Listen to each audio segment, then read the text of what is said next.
Welcome to day one of the WeVideo Creator Community Summit 2020. At WeVideo, we imagined a virtual conference that was facilitated and led by educators in the creator community. Now we have over 2,800 educators from around the nation and the globe here to be a part of this professional learning experience. I am honored today to introduce to you our keynote speaker, Allyson Apsey. Allyson, welcome. Thank you so much for having me. What an honor to be able to kick off this incredible summit. Well, the honor is all mine, Allison. Now I want to introduce you to all of our participants today. Allison is an author, national speaker, elementary principal at Quincy Elementary, and mom to 2 boys. She's a certified trauma practitioner in education. She serves on the executive board of directors for MIMSPA, the Michigan Elementary Middle School Principals Association.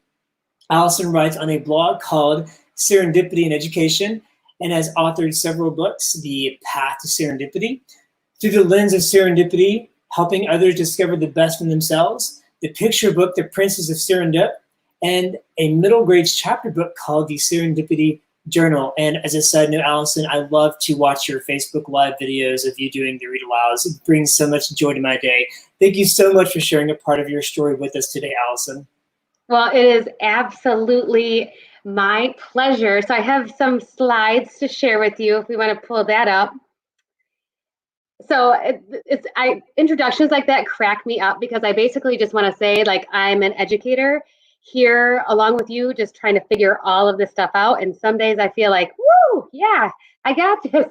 And other days I feel like, oh my goodness, what are we going to do? Especially these days and, COVID days. So I'm right there with you, but I'm so excited to be able to come together as a WeVideo community and be able to learn from each other and inspire each other and just get that jolt of energy that's going to help us push through these challenges that we're just facing day by day.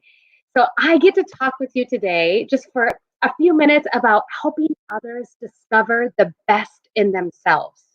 And if there was any time to focus on helping others discover the best in themselves, this would be the time, right? But we're also going to focus on, discovering the best in ourselves, because until we feel strong and positive, it's really difficult to help others in our lives feel that way. So let's dive in. I just wanted to share with you that there is absolutely no place I'd rather be than right here with you right now. And I hope you're feeling the same way. I know that you, like me, have this long to-do list, but it's really not about what we're going to get done through the day. It's really about who we're going to be in order to accomplish the most, yes, but also to support others around us to be able to be their best. So there's no place else I'd rather be than right here, right now. And that begs this question: how do we greet teachers as they enter the school building? Do they know as our colleagues, or for me as their leader, there's nowhere else I'd rather be than right there, right then? And if so, how do they know? And how do we greet students when they enter the building or they enter our classroom? Does what we say and our demeanor, how we say it, does that communicate to them that there is no place we'd rather be than right there with them? And this doesn't just apply to that in-person instruction, it also applies to this virtual instruction. I'm very explicitly telling you, I am so excited to be here right now with you. And is that the message that we send to students as we greet them into a virtual classroom or a face-to-face classroom? And as a principal, I don't know how many of you are principals out there, but as a principal, I have no right going around and high-fiving my kids. Well, I don't know, elbow bumping now or whatever we get to do, or dancing with my students or greeting them excitedly if I'm not going to do the same thing for teachers. Teachers deserve that same warm welcome and response. And of course that goes for me as a leader with teachers, but it also is colleague to colleague. And sometimes we have to fake it till we make it. And that saying is so true that sometimes we might rather be at home under the covers than in school, although right now we all just want to be in school. But just that idea of I want to be here beside you, doing this work together because we are stronger together. So this is me. And there's one of my fifth grade teachers at Quincy Elementary. Like, bless his heart, I'm always taking selfies. So I was taking a selfie, and he just went along for the ride with me and expressing joy like this. And I do feel joyful like this and express joy like this, even on days when I maybe don't feel as joyful. I express joy like this all the time. Like, so it is typical of me. Although, like, my 13-year-old, after I ask him for like the 100th time to do the same thing, he might not feel like my face looks like this. It might look a little different. But I want to tell you that this is also me. I don't know if you can tell which one is actually me. Can you? It's this one. That's me. And that's me. I can back it up. At, like, look at this brochure in my mom's hand. That's me at Disney. So I didn't come by this demeanor and approach to life naturally. Like, I wasn't born like this. I have to work on it every single day. And it's funny, as I was getting ready, I'm in my kind of 3 seasons room, which serves as my home office. So just getting ready to speak with you today. And I was looking around, and I have all of these signs that says, you are more than enough. You know, the road less traveled is this way.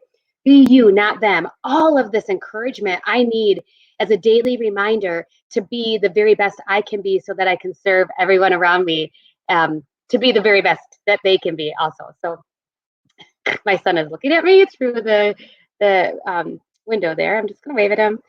Okay, so I have an obsession with the idea of serendipity, and you might have picked that up from Nathan's introduction. I don't know, like, how long I can keep this whole, like, serendipity book thing going. Like, I don't know, like 20 serendipity books.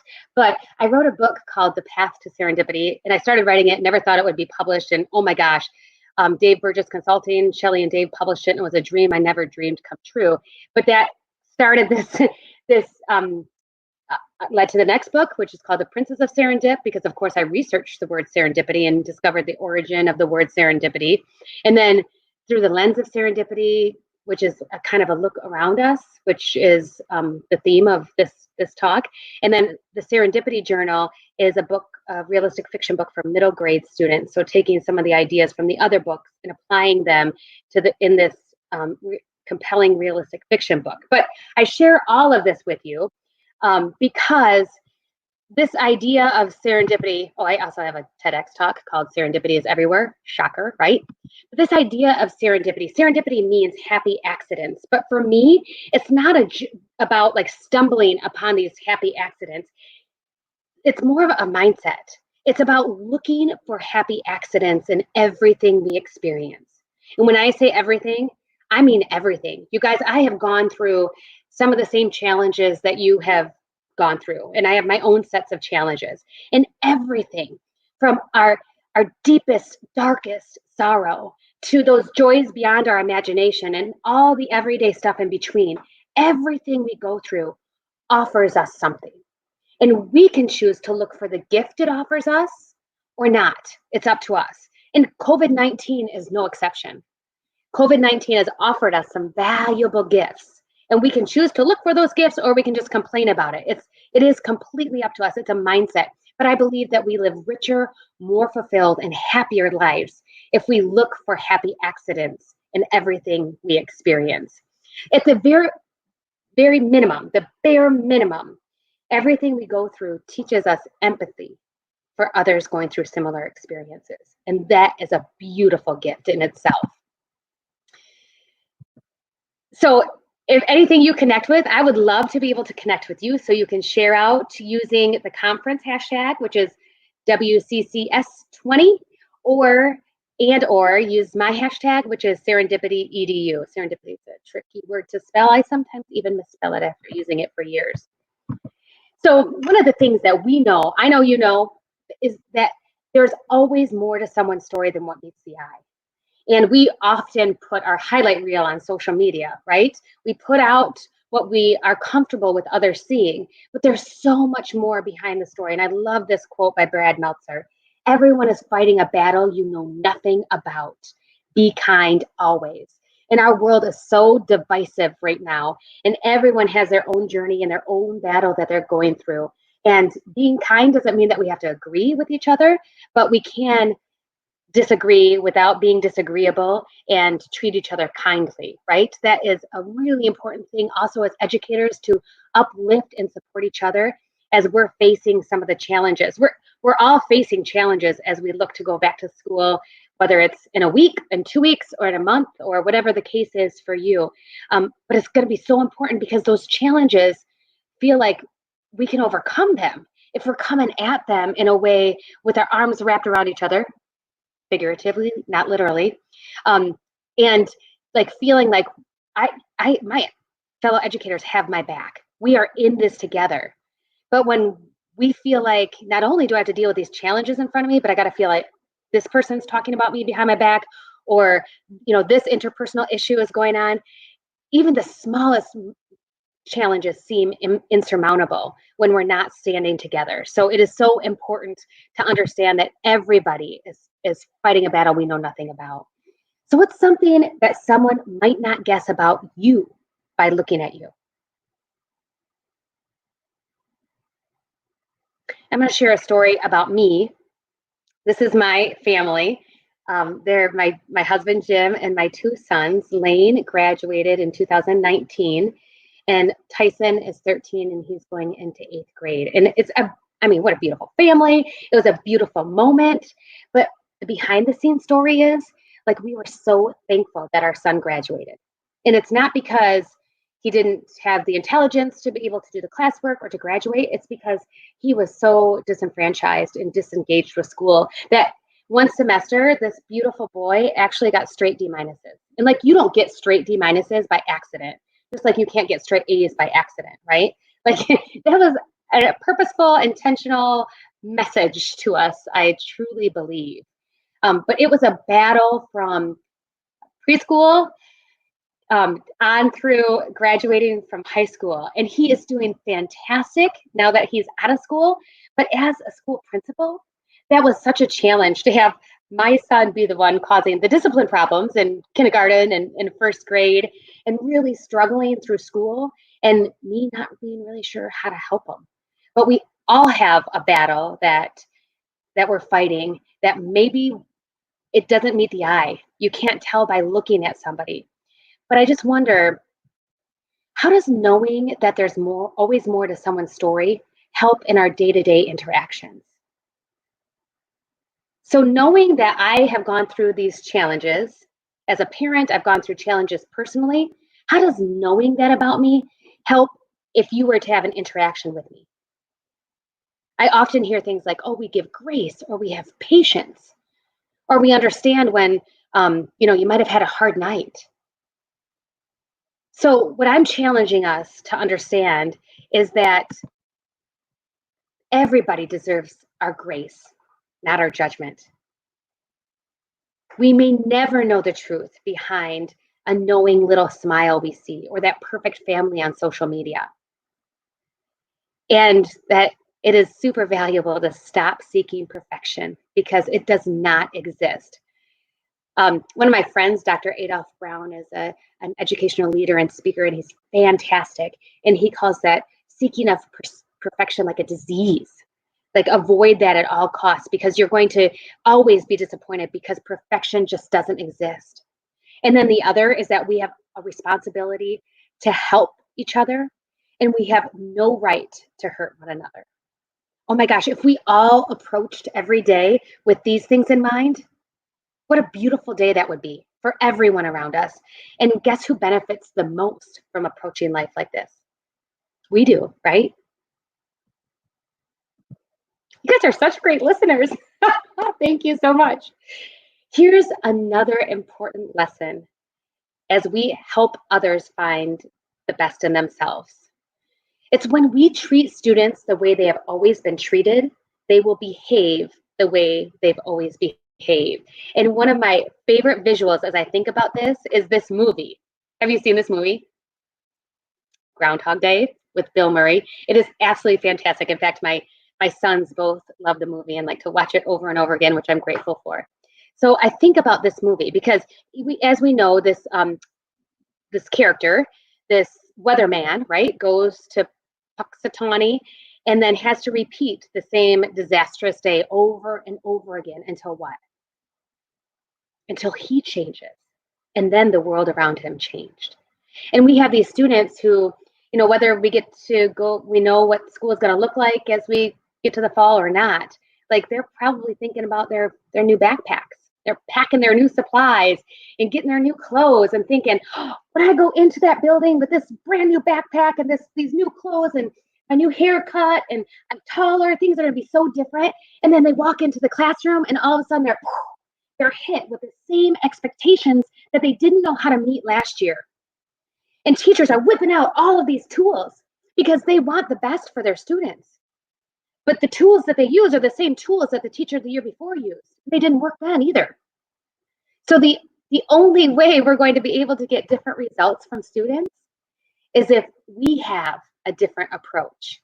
And I'm going to tell you a quick story. I'm going to flip through this really quick about this student named Beth. So Beth came to us as a second grader who had been suspended so many times in her first grade school district that they said, nope, you cannot come back to our school district. So she ended up coming to our school, which was scary, right? A first grade girl having struggled that much, just to be honest, was a scary proposition. And so I talked to her old principal, and that school worked so hard to help her and did so much to try to help her, and it wasn't working. And I thought, oh my gosh, we have this golden opportunity to help her in a different way, to give her something different than any other adult or the school system has given her in the past. So we took advantage of this golden opportunity, and we knew that she would be spending a lot of time here. This is the Quincy Elementary office. We knew that she wasn't able to meet her needs with the supports in the classroom, that she needed additional support, so she's going to have to access the office. And we decided, these lovely ladies went along with me, bless them, decided that if she's going to spend a lot of time in this office, we're going to make it so that she's able to come down here whenever she needs to. Not because she's in trouble, but to come down to the office to get just some TLC, to get some food. Dr. Stephanie Grant has helped many people become more trauma-informed educators, and she fortunately lives in our area in West Michigan. And one of the things that she said that stuck with me is nobody overeats on baby carrots. So having a food like baby carrots to offer to students whenever you're hungry, we have food. We have baby carrots in the fridge, and we'll share them with you. That was just remarkable to her, that she could have a snack when she felt like she needed it. And then the other thing that just blew her mind was she could have water whenever she wanted it.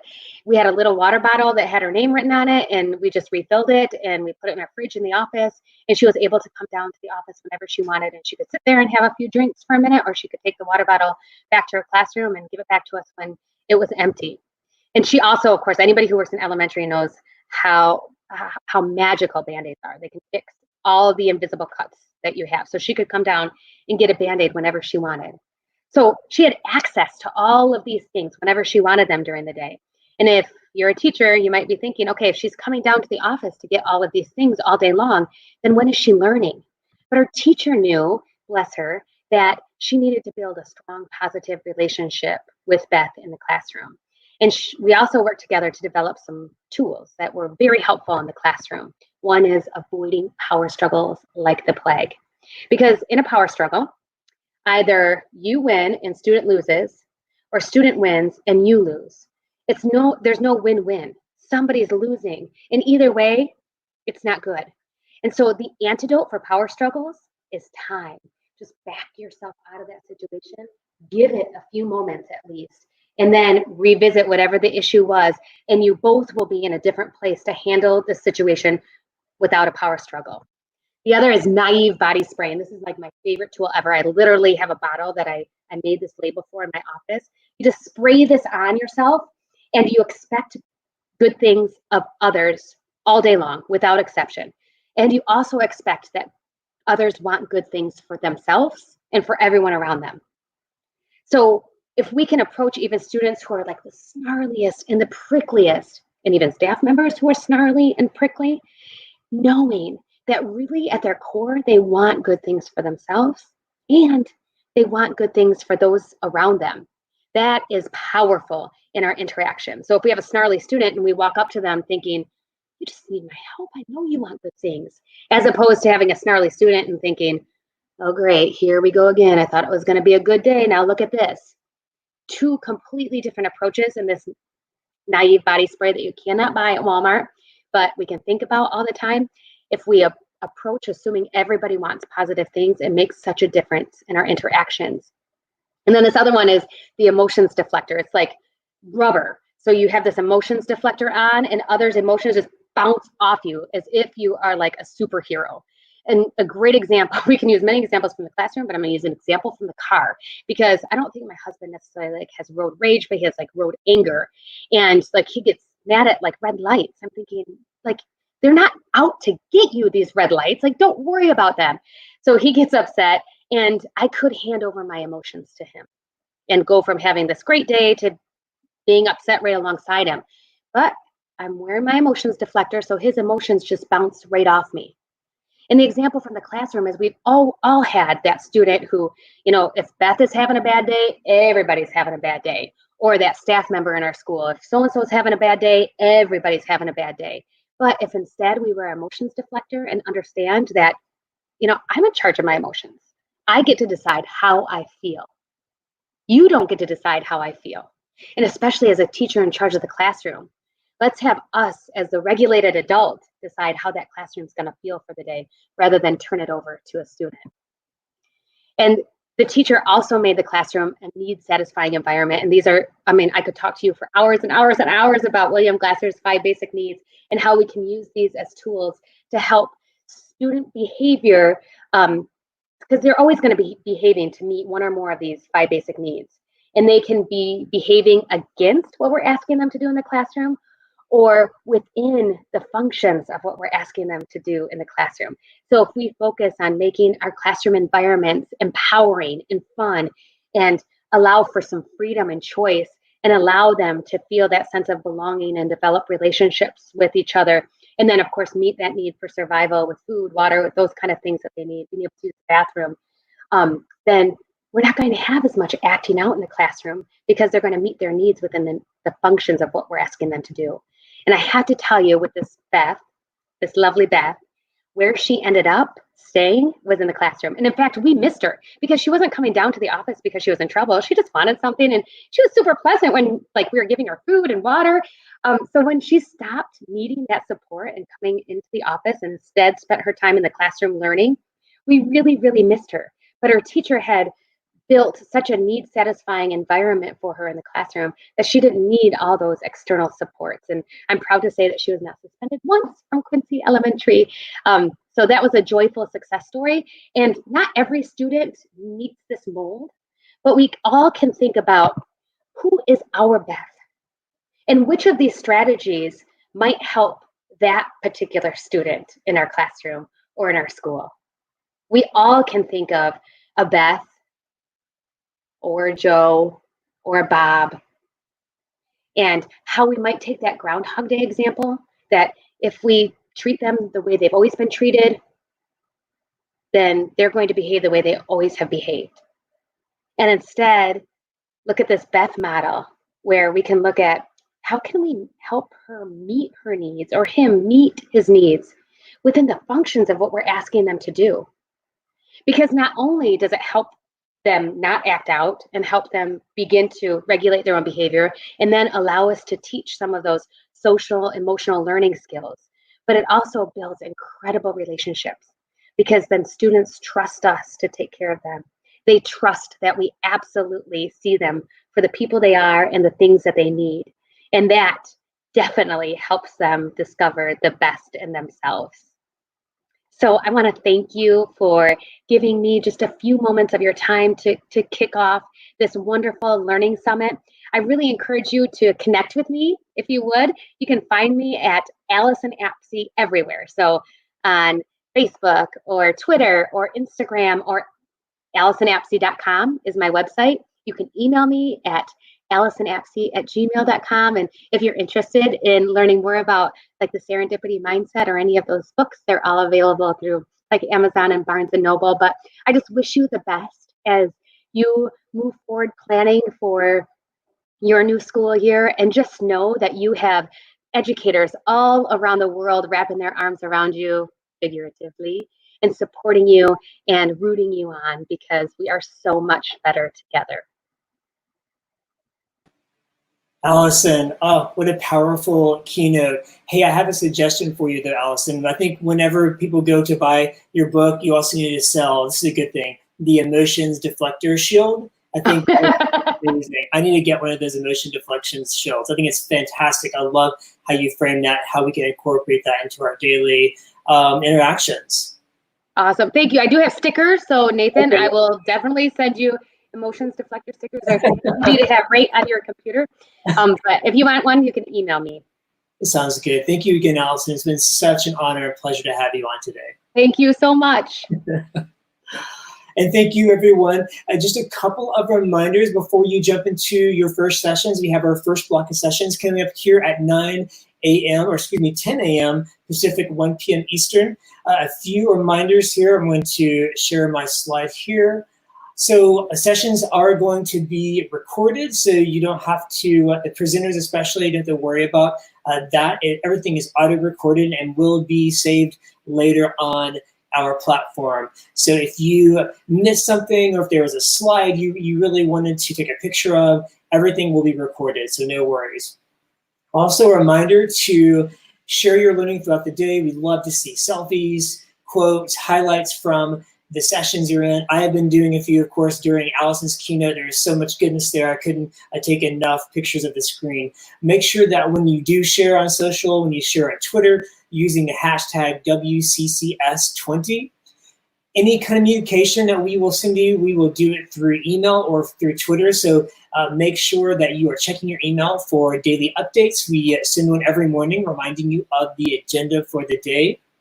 We have a really exciting closing for the day. We have a networking mixer, and that will be after the sessions today. So make sure you pop on over to the icebreaker session. It is a part of the networking mixer, and that's at 2 p.m. Pacific, 5 p.m. Eastern.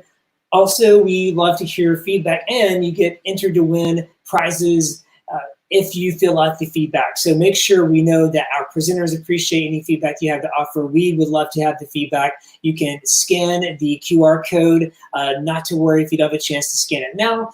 The link will be placed inside of the Crowdcast sessions. Again, that is all from us today. I hope you have a wonderful day of learning, and let's go ahead and jump on into those 10 a.m. sessions. Everyone have a wonderful day. Thank you.